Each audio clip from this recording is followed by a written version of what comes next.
នេះដើរផ្សារដើម្បីទិញម្ហូបយកមកកែងផ្សិតស្មាច់បងប្អូនអរគ្នាជាម្ហូបប្រចាំស្រុកស្រែអំបិលតែម្ដងជាប្រភេទម្ហូបដែលពេញនិយមណាមួយទៀតផ្សិតនេះគឺមួយឆ្នាំមានតែម្ដងទេបងប្អូនអរគ្នាហើយព្រឹកឡើងនេះខ្ញុំបានមកផ្សារទិញជាមួយនឹងសាច់ចាដោយបងប្អូនឃើញអញ្ចឹងពុយផ្សិតនេះដែរបើកែងជាមួយនឹងសាច់ជ្រូកសាច់អីហ្នឹងគឺវាត្រូវគ្នាមែនតែនហើយនេះដែរជាប្រភេទផ្សិតស្មាច់ដែលយើងបានទិញមកពីផ្សារបងប្អូនយកមកដល់គេស្រុះហើយហ្នឹងយើងយកមកដល់ស្រុះបន្តទៀតដើម្បីកុំឲ្យមានជាតិដីអញ្ចឹងណាហើយថ្ងៃហ្នឹងគឺខ្ញុំបានកែងជាមួយនឹងជើងជ្រូកចាគឺថាតំណងមែនតែន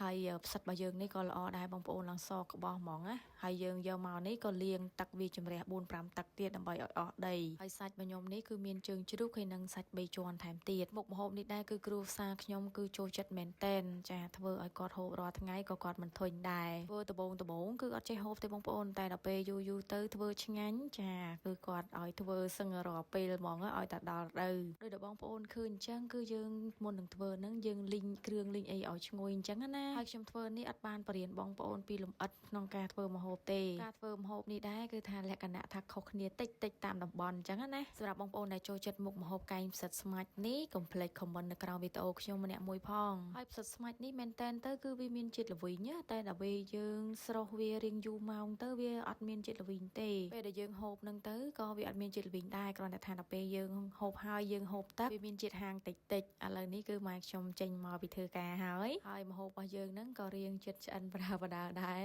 ពណ៌សបល់បងប្អូនអើយតំណងខ្លាំងមែនតែនតែម្ដងពេលដែលយើងធ្វើត្រូវគ្រឿងហូបអត់ចេះធុញទេបងប្អូនហូបហើយក៏ចង់ហូបទៀតហើយបើនិយាយពីក្លិនណាជះឡើងផ្ទះ3ផ្ទះ4បងប្អូនចាដោយសារយើងដាក់ជាមួយនឹងខ្ទិះដូងទៀតណាឃើញតែពណ៌វាហ្នឹងក៏ចង់ហូបដែរហើយផ្សិតស្មាច់នេះមិនត្រឹមតែយកទៅធ្វើកែងទេបងប្អូនយើងស្ងោរហូបរំលក់បុកគីស្លម្សៅស្លកកូរអីតាមដែលបងប្អូនដែលចូលចិត្តណាបើចំពោះខ្ញុំវិញគឺចូលចិត្តតែយកមកធ្វើកែងនឹងឯងហូបហើយចង់ហូបទៀតអត់ចេះចិនណាយទេឥឡូវនេះបានឆ្អិនហើយបងប្អូនចាឡើងមកផ្ទះធំតែម្ដងណាហើយដួសមួយចាននេះគឺយកទៅឲ្យឪពុកក្មេកចាឪពុកក្មេកក៏គាត់ចូលចិត្តដែរផ្ទះឪក្មេកខ្ញុំហ្នឹងគឺនៅខាងមុខបងប្អូនអញ្ចឹងគឺយើងជិះយកទៅឲ្យគាត់ដល់មុខផ្ទះដល់ម៉ោងបាយល្មមមកដល់គាត់បិទទ្វារបងប្អូនដោយសារគាត់សម្រានពេលថ្ងៃនាំទាំងកូនតូចកូនអីមកអញ្ចឹងណាឲ្យតែធ្វើម្ហូបហ្នឹងគឺអត់ដែរភ្លេចទេគឺដឹងឲ្យដួសឲ្យគាត់មួយចានអញ្ចឹងហើយនេះមើលពណ៌សបល់បងប្អូនអើយតំណងខ្លាំងមែនតែនបងប្អូនណាដែលចូលចិត្តមុខម្ហូបនេះកុំភ្លេចខមមិនក្រោមវីដេអូខ្ញុំផ